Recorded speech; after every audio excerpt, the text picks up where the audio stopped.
তো ঘুমের যেটা প্রবলেম সেটা শুধু কোয়ান্টিটি প্রবলেম না, মানে আপনি কত সময় ধরে ঘুমোচ্ছেন সেটা প্রবলেম না।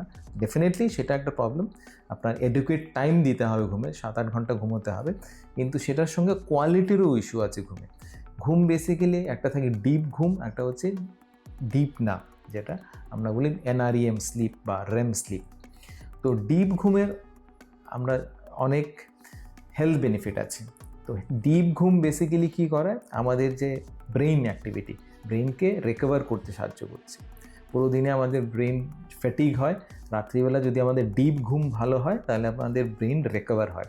তেমনই আমাদের মেমোরির জন্য ডিপ ঘুম ইম্পর্টেন্ট। আমাদের নতুন যে লার্নিং, নতুন নতুন জিনিস যা শিখছি, টেকনিক্যাল জিনিস শিখছি, সেটা যদি ভালোভাবে শিখতে হয় তাহলে ডিপ ঘুম ইম্পর্টেন্ট। তার জন্য বাচ্চাদের যারা পড়াশোনা করছে ওদের জন্য ডিপ ঘুম ইম্পর্টেন্ট। তেমনই বয়স্কদের জন্য ডিপ ঘুম ইম্পর্টেন্ট, কারণ ডিপ ঘুম না হলে আপনার নিউরোডিজেনারেটিভ ডিজিজ, যেমন বিভিন্ন টাইপের ডিমেনশিয়া, সেই ডিমেনশিয়ার সম্ভাবনা অনেকটাই বেড়ে যায়। তো ডিপ ঘুম তেমন রিফ্রেশিং স্লিপের জন্য ইম্পর্টেন্ট। আপনাকে ঘুম থেকে উঠে যদি রিফ্রেশ রাখতে হয় বা তরতাজা যদি আপনি ফিলিং আপনার যদি আনতে হয়, তাহলে সেটা কিন্তু ডিপ ঘুম আপনাকে দেয়। তো ডিপ ঘুম বিভিন্ন ব্রেইনের জন্য ইম্পর্টেন্ট, ব্রেইনের ফাংশনের জন্য ইম্পর্টেন্ট। তেমনই আমাদের হার্টের জন্য কিন্তু ডিপ ঘুম খুব ইম্পর্টেন্ট।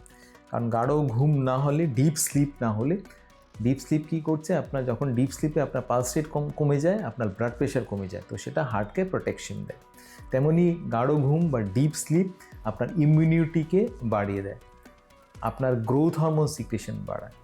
গ্রোথ হরমোন আমাদের বিভিন্ন বডি রিপেয়ার, মাসেল বা অন্যান্য জিনিস রিপেয়ারে সাহায্য করছে। তো ডিপ ঘুম এর অনেক ফাংশন আছে আমাদের বডিতে।